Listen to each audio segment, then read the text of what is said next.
Hello viewers, and welcome back to Darkest Dungeon. I started the game, and then I walked away from it for a minute, and I came back, and I sent up my stuff. But if you leave the game at the town screens for long enough, the music ends, and it doesn't loop. So all we have is the sound of those birds. And, it's creepy and really appropriate. I almost wonder if there maybe should not be town music. Oh, no, wait, it is looping. I guess there's just a long silence at the end of it. What a strange aesthetic choice. I say it's a strange aesthetic choice, but the thing I was just saying was how appropriate it was. Anyway, that's very interesting. I'm sure you're all fascinated by my feelings on that. But today we're fighting a boss. Let's kill the Beguiling Siren. So, Galveston, Malvalet, Blospville, and Huzay, because we don't even let you in to town. We make the carriage turn around if your name isn't totally ridiculous. A guy named Steve came in on the carriage, send him home, sent the whole carriage home. Everybody had to go back. They probably kicked his ass afterward. So there's some cool stuff available to us, but we should get through these bosses. Some, not many, but some of the boss trophy trinkets are actually pretty cool. This one's actually useful. Minus 15% stress damage, plus 35% debuff resist actually is probably better than the orange book that's just minus 20% stress damage. I think that's a fair trade-off. The cannon boss drops a thing that's kind of like a ranged version of the Ancestor's Pen. I think it's pretty cool. We will actually use this, almost certainly. But let's kill a Siren. We got the people, we're ready. We have some minor diseases, nothing important. Of course, I want to bring a plague doctor to the cove, because cove bleeds. Plus, I selected an occultist as our healer because 120% base debuff resist, and then just some people who do damage. The Siren's the thing she does where she grabs you and turns you against the party is countered by debuff resistance. I considered equipping a debuff resist trinket on people as well, but I think what we're going to do is just try to power through. So, full normal violence mode, as always, liberal use of sun rings. When I do that, I maybe ought to bring more keys? Not keys. Torches. What do keys have to do with the sun ring? I don't know. Let's bring a couple of these. Those fish, those giant fish, seem to be pretty common, and using a medicinal herb on them gets you paid. We may as well bring a couple extra anti-venom, since we have to bring a stack of anti-venom anyway, because the plague doctor brings one.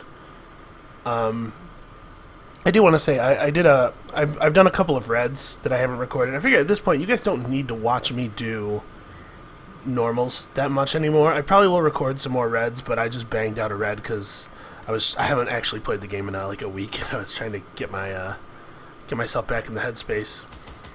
And I made 49,000 gold. I've never quite made that much in a single go before, but inventory completely packed. Secret room, fought the collector, 3 stacks of both sapphires and rubies. It was pretty good.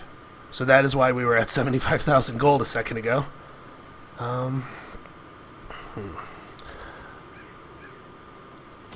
bringing extra shovels, not because I'm worried about running into blockages, but because both clams and barnacle-encrusted chests have positive outcome from shovels. Under the blood moon, I lured my wide-eyed prey to the pier's edge.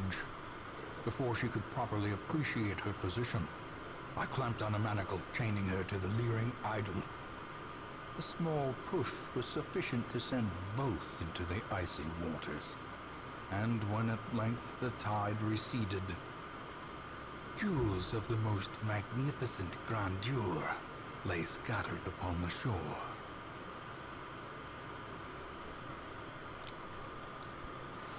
I always wondered what became of the unfortunate little waif. So, just like always, Our ancestor does something unbelievably awful, and it is now on us to clean it up, because apparently blood is primarily a fluid through which responsibility is transmitted. I'm not super happy about early treasure room. I'd rather early treasure room than no treasure room, but I'd much rather late treasure room.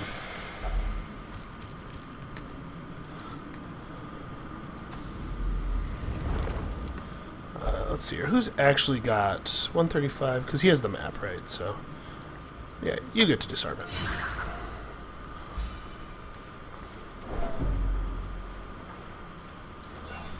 People say that the developers of this game are sadistic. But, you know, if they really were that much, if they were really that mean, why would they have put in all these traps? It's just like free de-stressing. Alright. Let's try to set up some kills here. So I wonder if we're going to be better off... I'm going to do the dog attack because we're going to do a double back rank blight with our plague doctor, and that'll ensure that it kills him on the first blow. I mean, provided he doesn't resist it. But I actually don't even know if 55 is sufficient. I don't know if he has a possibility of resisting. Yeah, we'll just wallop one of these guys. I should have checked. I should have... 139 plus... Oh, it's only plus 20% blight skill chance. But no, that does take him to 159, so these fish guys are actually not capable of resisting the blight. Oh, and that guy's got 1 health left. That's frustrating.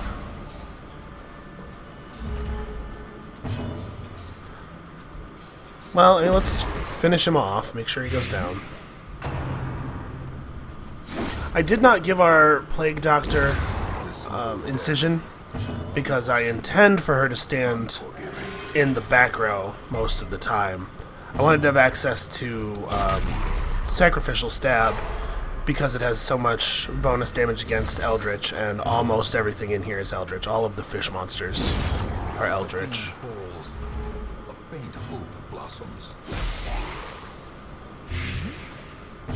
But I should have thought about the fact that these guys are incredibly common, and that spearfishing screws up your order.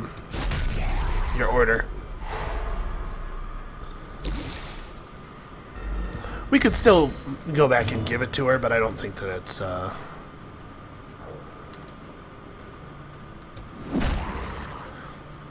Okay.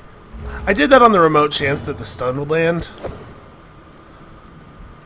because I would like to get a little bit of healing done, and I knew it would do enough damage to take him low enough for that to happen.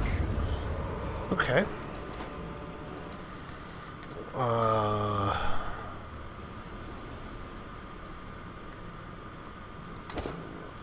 I spent money on extra anti-venom, right? And then I just throw it all away. I should not have bought more anti-venom, probably. Wow. Okay. Well,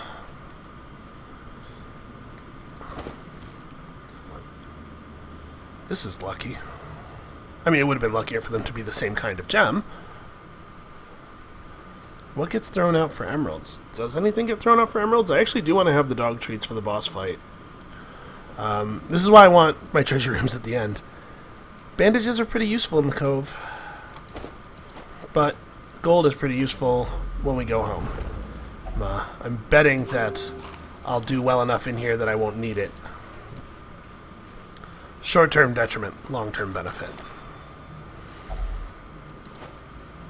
And of course, if we lose somebody, then it turns out to be short-term detriment, long-term detriment. This is the gamble that we take. Alright. Lots of surprise. In case anybody was curious, I don't know how well known this stuff actually is. But in case anybody was curious, the reason that... minus 10% prod... Oh, because his mark is at rank 1. Well, that's... I should really have upped the level of his mark. But in case anybody was curious, the reason why I never get surprised, and why I so frequently... in part why I so frequently surprise the monsters, is that I value scouting so highly. You cannot get surprised by a fight that you scouted, with the exception, I believe, that the Shambler always surprises you. I think that's true.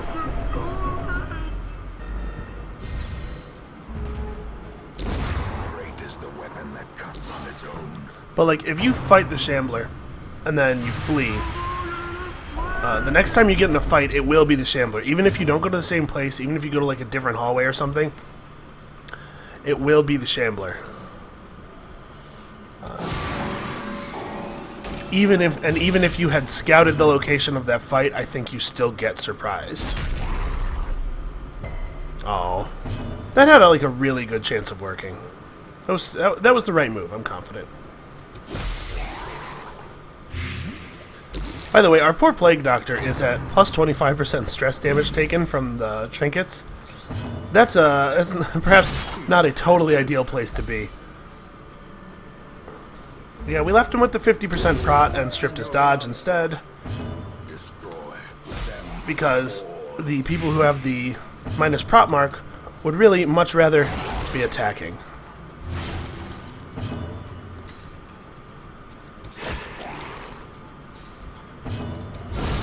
Prodigious size alone does not dissuade the sharpened blade.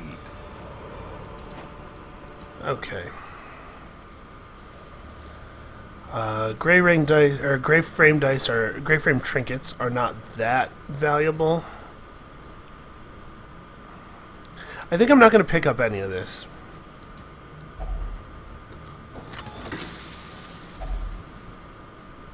Jeez. All right. Well, we'll take these for now, but I'm sure we'll be discarding them for gold in very short order.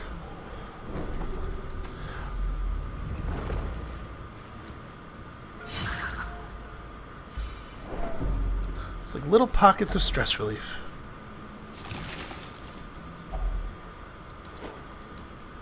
Alright, I'm a big fan of more rubies. That's nice. No, that's not what I wanted. I wanted this. I'm sure that I've said it a million times, but the reason I would take 100 gold over 250 gold worth of citrine is that I will find more gold for sure. This is not 100 gold. This is room for 1,500 gold. Citrines I might find more of, but they're certainly less common than gold, and also a full stack of them is not worth as much as 1,500 gold anyway.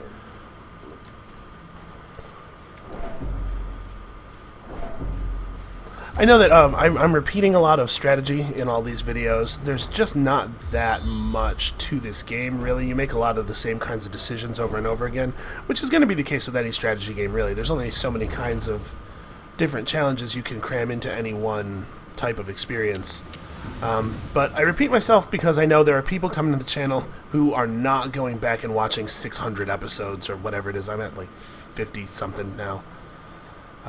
Who has time for that? So they should be able to jump in and still get the benefit of the thing that I'm doing.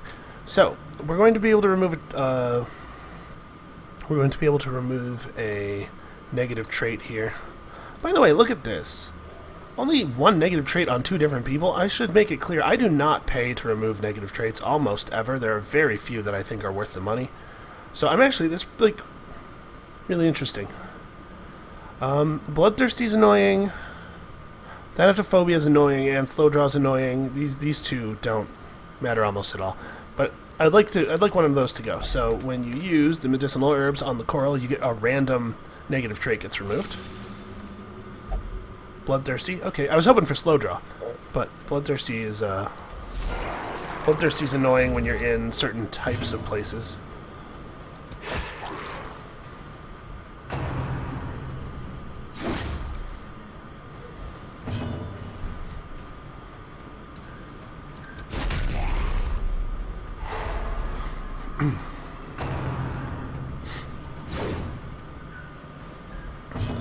The blue fish guys are, I think a lot of people find them scary, reasonably. They do a lot of damage, especially for low ranks. The low-ranking blue fish guys are pretty dangerous. But it's important to remember that the front rank, they only have two attacks, Seaward Slash and Spearfishing. Seaward Slash can only be used from the front two ranks, and it only targets the front two ranks of your party. And spearfishing, similarly, can only be used from their back 2 ranks and only targets the back 2 ranks of your party. So when you run into one of those fights that's like 4 of these guys, you can actually control their targeting by killing them strategically and maintaining their positions.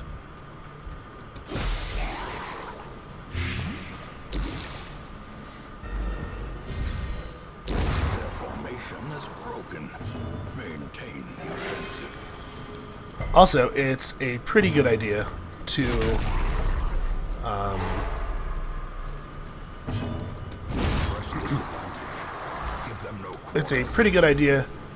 focus on offense. This is something I really push. I say this all the time. But like the way you lose in Darkest Dungeon, this is going to sound facile. It's going to sound like I'm screwing with you because I'm a jerk. The way you get killed and the way you lose in Darkest Dungeon is getting attacked by enemies, right? Like, there's nothing in the game that is worse than being attacked by enemies. Not because enemies deal damage, although that is, certainly relevant, but because enemies do a huge amount of other terrifying things when they hit you. They can stun you. Creatures can be felled. They can be beaten. They can defeat you. They can make Wayne chime in and say some goofy thing about how you're in great danger every time I'm trying to talk. Wayne, hush. Thank you. It's just... everything you do in combat should be aimed at reducing the number of turns the enemy gets to take. Always. Every decision you make. And what that means practically is that anything that denies an enemy a turn is powerful. Stuns are powerful. Killing enemies is really powerful. They take very few actions while dead. But healing is a lot worse than it might first seem. It seems like, oh, my guys get to be alive. Isn't that great? But healing is often kind of detrimental, actually, in that it wastes time that you could be using to kill. If you use a heal and then one of your party members, due to your healer not attacking, one of your party members takes an additional attack that hits for more than the heal, or even worse, does some stress damage in addition to the heal or something like that, then what you did with your healer was basically mitigate something bad instead of preventing something bad. And you should always be focused on preventing, by which I mean murdering, committing horrible acts of murder. Right. Speaking of preventing something bad, let's never let this guy have 2 turns. On the first turn, a Thrall will use Gargling Grab, which is an attack, whatever. It's annoying, but it's not a big deal. On the second turn, they will use the Revenge, which is a suicide bombing attack, and it inflicts a ton of damage and stress on your entire party, and it's real bad news. So we focus on that guy first, even though the Pelagic Champion is, without a doubt, more of an annoyance in the long term. And he gets the play. These guys only have 21 health. I'm not too worried about blighting them up when we can potentially one-shot them. Oh, what a shame. And unfortunately, no one-shots. Probably I should have just attacked the one that was at 1. That would have been the smarter play, because then we would have been more effectively limiting the number of enemy attacks. Killing enemies is really valuable. But, yeah, and this... Grr. I was trying to be too fancy, basically. I was really hoping for the one-shot from the Bounty Hunter, and now we're taking extra attacks because of it. Our poor Plague Doctor.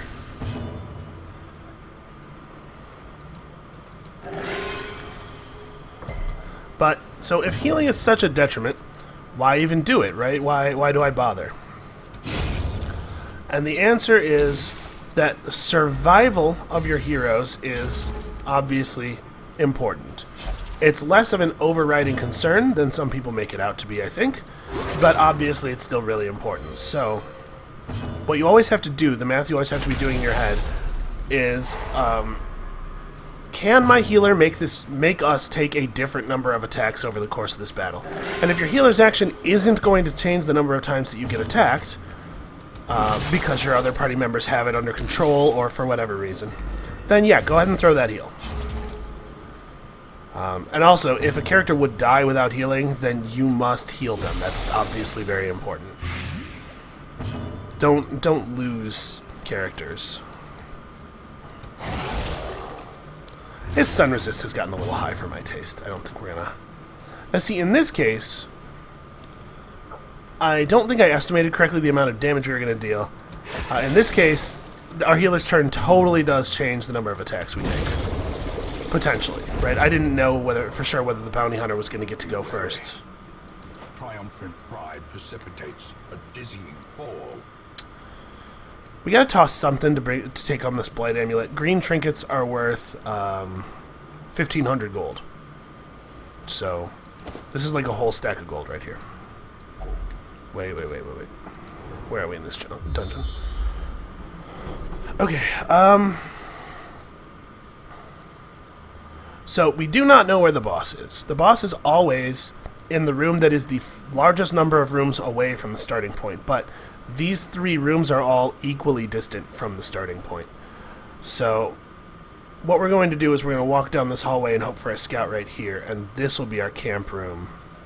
Well, I guess there's no particular reason I need to camp there. I could just camp here. Basically, my concern is if I loot this clam now, I may have to throw out stuff.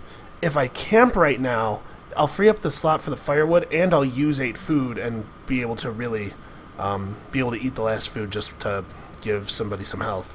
So I'll effectively be clearing 2 slots. Let's just go ahead and camp now.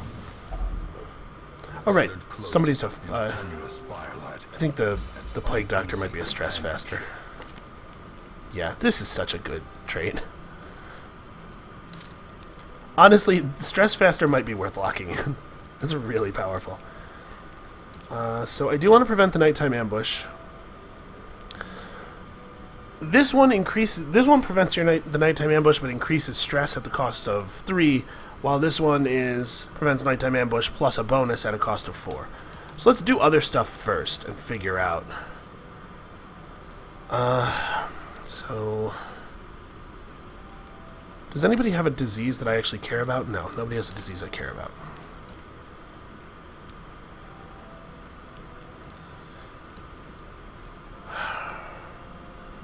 Dark Ritual is actually pretty cool if you have extra torches. If you're in bad position health-wise. Obviously, it's not super relevant to us. I did not check to make sure everybody had relevant camping skills before leaving town, so that's on me. I'm going to go... This is how we do it. Encourage.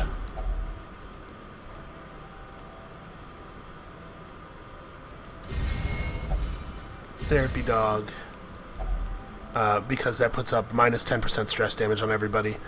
4 combats. We have 2 ahead of us in this room, on the way to this room, and then possibly another one on the way to the boss, but I think these buffs will be on us for the boss fight. Unless, of course, we get here and we don't get a scout and we end up walking in the wrong direction because we don't know where the boss is yet. That would be kind of bad. And then we're just going to go ahead and do this. The Plague Doctor does have a camp skill that costs 1 time, so we could have gone Unspeakable Commune and then the Cure if it was relevant, but not relevant here because obviously the Plague Doctor has no diseases, and I don't think upping her disease resist is really relevant to what we're doing at all. Plus, it never gets expensive, really, to treat disease. The light, the promise of safety. Okay, cool. A blue trinket is worth a lot of money. So, blue trinkets are worth $22.50, I think.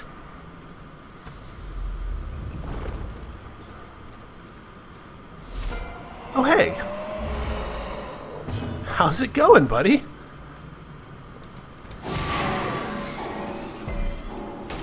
He's Eldritch, and a sacrificial stab would have done a lot of damage, but I'd much rather just buff up my bounty hunter's damage, because you guys are about to see some shit here. Oh, 27? That's not a crit for 60 at all. What were you thinking? Alright, so that's got him for another 20, because that's totally going to run its full course.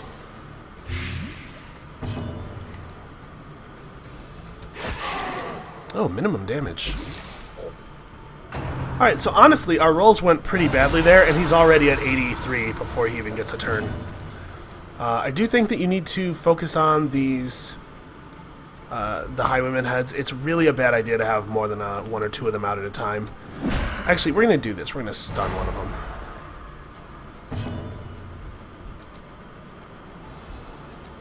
Oh, I want a dog attack. 17 to 30. Should I stun the Highwayman or maybe even the Collector? Probably. This attacking people while they're marked is just so attractive.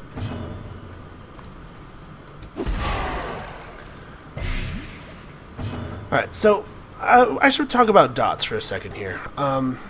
It sounds really cool to just like stack a dot up and be like, oh man, look, it's ticking for 18 a turn. But you gotta remember, it's ticking for 6 a turn per application.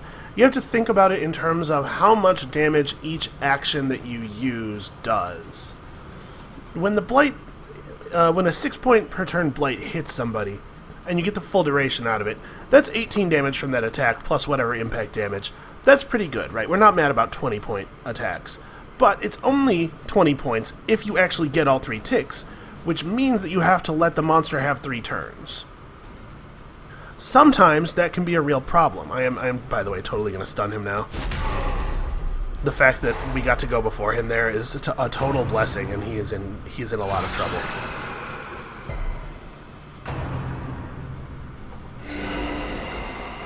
That was weird. That was a weird thing to do. So you just gotta remember, since your desire always is to limit the number of turns enemies have, your primary strategy is necessarily in conflict with the way that dots are most effective. Now, if you use a lot of stuns, you can solve these problems, right? Because stuns work really, really well with dots, allowing the monsters to take enough turns that you get value out of your dots without actually attacking you. A decisive pummeling. Man, Sacrificial Stab is a really good ability.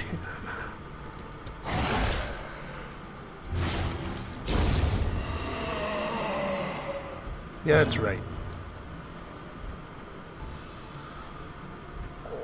I'm gonna give her something to think about. There we go. That is what I was hoping to prompt. I could have just killed this guy, but also I might have missed, and then she heals him, and it's annoying. Attacking her, since he was stunned, attacking her was kind of a not putting all my eggs into one basket maneuver. That's not really worth doing unless you have the baskets under control. You don't want to get attacked by a basket. As victories mount, so too will resistance. Wicker wounds get infected easily, is what I'm saying. So this is interesting. I definitely want to have torches because we have sun rings. I want to make sure that we're at above 75 light when we go into the boss fight. If you don't use sun rings, then it's not so important to keep your torchlight up, and you can like totally fight a boss in less than 100% torchlight. It's not a big deal.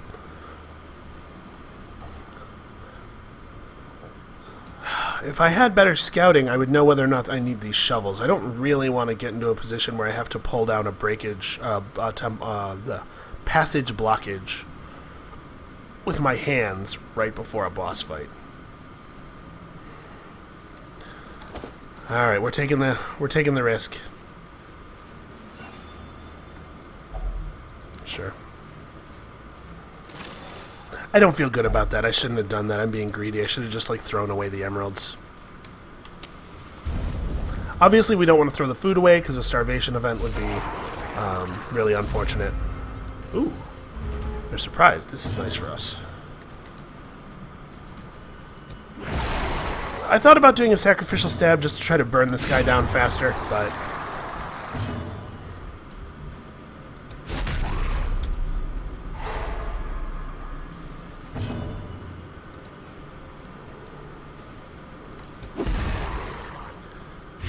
Alright, we got lucky there. That's lethal. He'll get this turn right now, and then he never gets to act again, so... I thought very seriously about stunning him in an attempt to kill him some other way before he takes his turn next, but they have 8 speed, and so it's kind of hard to predict By the way, that was super bad. Him getting pulled forward was really unfortunate. This is back 2. So if we land the move is 129. This skill's also not at level 5. I should really have looked at these guys before. But so it's pretty likely. There's like 75% chance to hit the move and knock him back into the back. But I want our Houndmaster to move forward probably so that he can heal himself. The Plague Doctor's pretty likely to get the next go. The Plague Doctor can put a little health on him, get him off death's door. Yeah, screw it. Let's just try to get a kill. Oh, the Plague Doctor did not get to go next. Well, still, let's get a kill, though. If I had had access to Blackjack, I would have just Blackjacked, probably. Uh-oh. Ooh. So, yeah, even though, in my opinion... listen, guys. I think I'm playing pretty great. Even though, in my opinion, I'm not making a lot of mistakes here at the tactical level, in Reds, sometimes you can get a string of bad luck that causes a character to die. It absolutely can happen. It's a huge bummer when it does happen. And playing well will make it unlikely, but you can't really make it impossible. Which just strengthens what I was saying earlier about the most important thing you can do in battle being limiting the number of enemy turns. Because if you give the enemies all of the turns in the world, they will eventually just kill somebody no matter how good your healing is.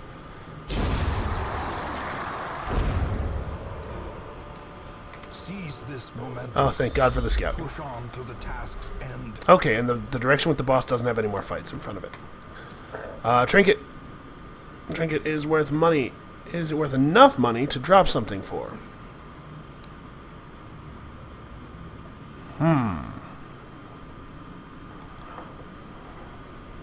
Maybe not. These gray frame trinkets are only worth $11.25. So it's worth more than these emeralds, but it's not worth as much as me finding another emerald and putting it in this stack. I think we're going to pass on it for now. If it was a higher color, I would take it. I would drop the emeralds for it. We're going to pass on it for now. We're also going to remember, because if I wait until right before the boss, I'm sure that I will forget. We're going to remember to feed our poor occultist. You do it. And so you've got her stress back under control. She's down to 20. I wish we could feed him more of our food. The Siren is not very dangerous, but because our party members are good at their jobs, they're pretty dangerous. And that means that a proper mind control is dangerous. And she does have just like a boatload of health. That's kind of her deal. Oh, you failed to resist. Shall I give him the kabong? Sorry, her. Well, that's kind of strange. You can't mouse over them and see what their stats are. They don't have, stolen party members don't have a pain. That's weird. Also, it's really annoying. Yeah, I'm gonna stun her. Also, it's really annoying that she got stolen before it was her action. Had that not happened, I would have done something else. But we can hack through this life pool pretty quickly. I don't remember how long this takes, or what the duration of this effect is. I think it might be 3 actions. I'm stun on the... Yeah, that's a pretty good play. That's a pretty good play.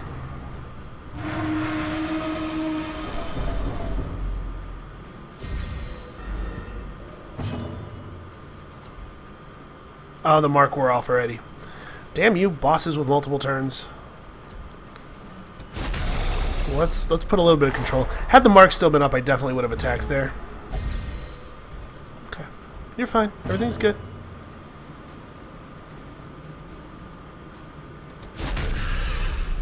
I think we'll go ahead and give her a stun. Even though she's still going to get around an action this round, I'd like more of us to get to go before she gets to do anything. Ideally. Wow, we did not get very much. I actually don't know. Oh, that sucks. That's really bad. Huh.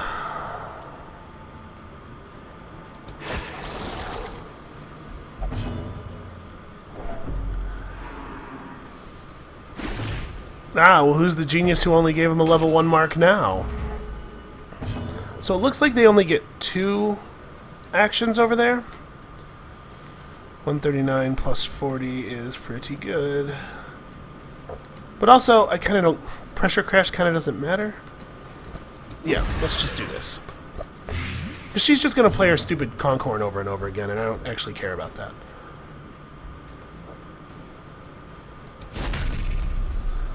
I know, it's inflicting damage, but I really don't want him collecting bounty on us. A dude has a lot of damage buffs. Oh, I forgot about Devour. I don't super care about it, I just, I forgot. Alright, screwing up our party order does matter a little bit. And also, we haven't been able to get a heal off.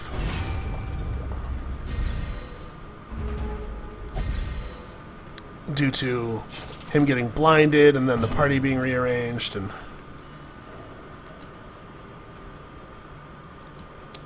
what's your stun resistance? Only 70? We can't throw the stun directly at him, but we throw it so it hits the Siren. You know how you understand the math.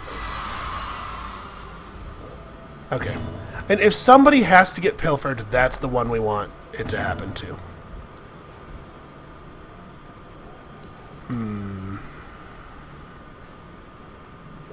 She does have 105 bleed resist, but the Orange Houndmaster Trinket gives plus 30% bleed skill chance. So he's at 169% chance to inflict bleeds, which means he's still pretty likely to get there. We can't stun the Plague Doctor. Yeah, this is... Wow. Well, that was the right play, but what an unfortunate outcome. And hey, look, the Occultist is finally going to get to heal himself.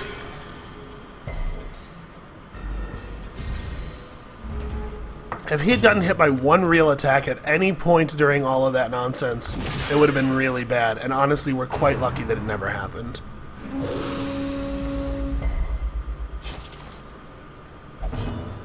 Okay.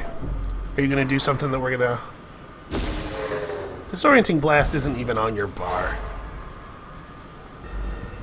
What an effective choice, though. That was really, really smart play. Okay, we got the bleed on. The boss still has a boatload of health left, but we're definitely winning. There's not really any two ways about that. Fight would be going a lot better if the Occultist wasn't always in the wrong position, though. Alright. I think we're going for it here. I also do want to note, probably you know this. Please resist that. Thank you. Probably you know this already, but Mark is unresistible. Their debuff resist may cause them to resist the associated damage, prot, or dodge debuffs that are associated with the marks, but the mark itself will hit, guaranteed. Unlike this dog. Not very good. At least he resisted the bleed.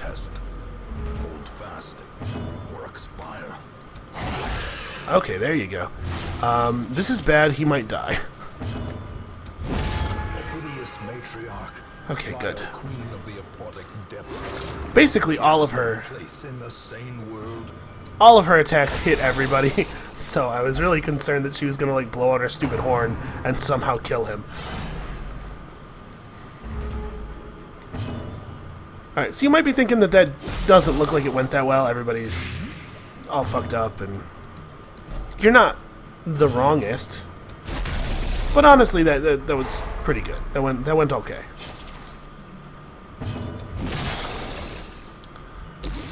Boss fight accomplished is what I'm trying to say.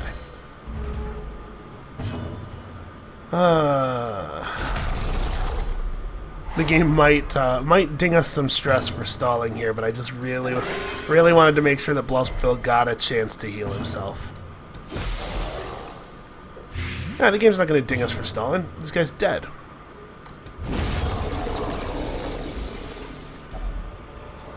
Ooh, an orange. Nice. Remind yourself Oh. that overconfidence is a slow and insidious killer. I threw treasure away so that I would be able to... The way is lit. The path is clear. We require only the strength to follow it. I threw treasure away so that I would be able to hold on to those biscuits, and then I forgot to use them, because I always forget to use them. That's very annoying. I'm not pleased with my decision making. Okay, crate is empty. Do I want to go all the way over here and have a fight to get another curio? Nah. I'm not going to do 2 battles for a single curio. Red battles are a little bit on the dangerous side, and the party's in pretty poor shape, so... If it was just 1 battle for an extra curio, I probably would have done it.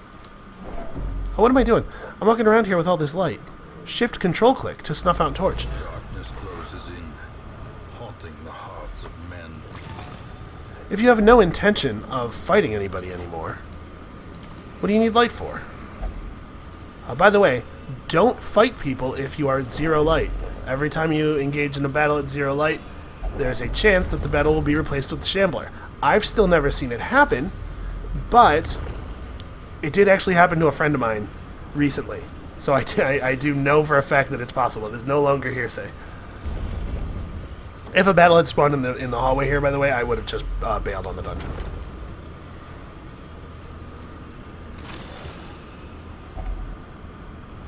Okay, well, we did complete that stack of emeralds. We did not end up getting a hunger event, so I would have been okay to throw away the food, but I didn't want to take that chance. Is anybody... You know what, we're going to try popping these 2 traps with him. And if that works out, I'll feel okay not de-stressing him. Everybody else is going to have to get de-stressed. I don't want to leave them as high as they are. Okay, cool. Saved us some money. Thanks, scouting. So, a focus ring that we don't need. We have a couple focus rings and we're not even using them very often because sun rings are so good. A trophy that might actually see use. It's not that terrible. 20,000, 28,000, almost 30,000 gold, over 30,000 gold when you consider the trinkets that we'll be selling. That Hell's Hairpin definitely is going. And that's worth 37.50 by itself. Black Plague definitely going away. Fear of Eldritch also is going away. Almost every monster in the Darkest Dungeon is Eldritch. So this is unacceptable on a guy who has not yet gone into the Darkest Dungeon, which means that he will be going in the very near future. Our estate was the envy of this land. So I'm going to treat the Fear of Eldritch first, because his disease has a visual indicator, and I'll be less likely to forget about it. I will totally forget that he has Fear of Eldritch if I don't deal with that right now. And then somebody got the Black Plague. Is that right? Oh, no, it was him, right. His illness will get treated. In addition, let's use... You love prayer, huh? And Bluspphil... And Malbot. You probably have noticed if you've watched several episodes that I prefer the cloister to all of the other stress things. I will always try to cloister people first. The cloister's negative... Every time you put somebody into a stress thing, there's a chance that a negative effect will occur, and they'll Rainbow Court refuses to stop meditating, and so she's just stuck in the cloister for like an extra week or 2. That's pretty unimpressive. The negative effects for a lot of the other stress activities are worse. At the bar, you can lose gold, and you know how I feel about our gold. At the actually, I believe you can lose a trinket too with the bar. I think they black out and lose a trinket. Gambling, you can lose a trinket. You can also gain a trinket through gambling, though. And sometimes it can be really, like, I think all of the trinkets, maybe not the Ancestrals, but I think all the other trinkets are on the list of trinkets you can gain, so sometimes you can get an early orange. There maybe is a strategy where in the early game through a new file, you always put people in the gambling thing first. That might that might be a real strat. But the cloister is low risk, and it's low cost. In both cases, in the Abbey and in the Bar, there are 3 different activities, and the one at the top has the cheapest base cost, and then this one is higher, and then this one is higher still.